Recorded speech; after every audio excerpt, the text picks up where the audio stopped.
রহমতের নবীজি খেজুরের বাগানের পাশ দিয়ে নবীজি হেঁটে যাচ্ছেন মদিনায়। একটা উট দৌড়ায় আসছে। উট এসে আল্লাহর হাবিবের কদম মুবারকের সামনে পড়ে মাথা নিচু করে নবীজির কদমের মধ্যে মুখ লাগায় কাঁদতেছে। উটের জবান খুলে গেল। উট কাঁদে আর বলে, ইয়া রাসূলুল্লাহ, ইয়া হাবিবাল্লাহ, নবী গো, আপনার কদমে আমার আরজি। উট, কি জন্য তুমি কাঁদো? বলে, ইয়া রাসূলুল্লাহ, আমাকে শুধু মারে, আঘাত করে, কিন্তু খাদ্য দেয় না, কাজ বেশি বেশি করায়। এমন সময় পিছে পিছে ওই মদিনার সেই উটের মালিক দৌড়ায় আসছে।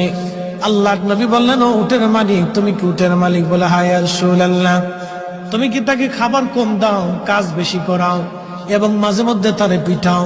বলে, ইয়া রাসূলুল্লাহ, কি করে আপনি জানলেন? বলে, উট এসে তোমার বিরুদ্ধে আমার কাছে অভিযোগ পেশ করেছে। একবার জোরে বলা যাবে কি আল্লাহু আকবার।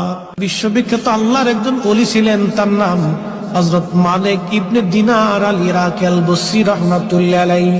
হযরত মালিক ইবনে দিনার তিনি প্রত্যেক বছরে মক্কায় হজ করার জন্য ইরাকের বসরা থেকে আসতেন।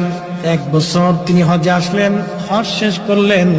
হজ শেষ করার পরে আল্লাহর দরবারে দোয়া করলেন, আল্লাহ, আপনি দয়া করে আমাকে জানান কার হজ হলো, কার হজ হলো না। আপনি দয়া করে আমাকে একটু জানান আল্লাহ।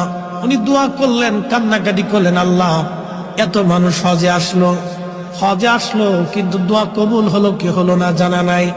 আল্লাহ রাব্বুল আলামিন রাত্রিবেলা হযরত মালিক ইবনে দিনারকে স্বপ্ন দেখাইলেন, মালিক রে, সবার হজ আমি আল্লাহ কবুল করেছি, সবার জীবনের গুনাহ আমি আল্লাহ মাফ করে দিয়েছি, কিন্তু একজন মানুষের দোয়া এবং একজন মানুষের হজ আমি আল্লাহ কবুল করি নাই, এবং একজন মানুষকে আমি আল্লাহ ক্ষমা করি নাই।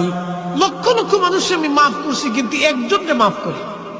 তো মালিক ইবনে দিনার ইরাকি বসরি খুব চিন্তায় পড়ে গেলেন যে ওই একটা লোক যদি আমি হই, তাহলে আমার জীবন বরবাদ হয়ে গেছে।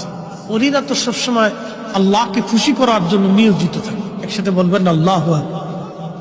ওলিরা কাকে সন্তুষ্ট করতেন? আল্লাহকে, রসুল। ওলিদের কাজই ছিল আল্লাহ তার রসুলকে খুশি করা। কত পদ্ধতি দিয়ে তারা আল্লাহকে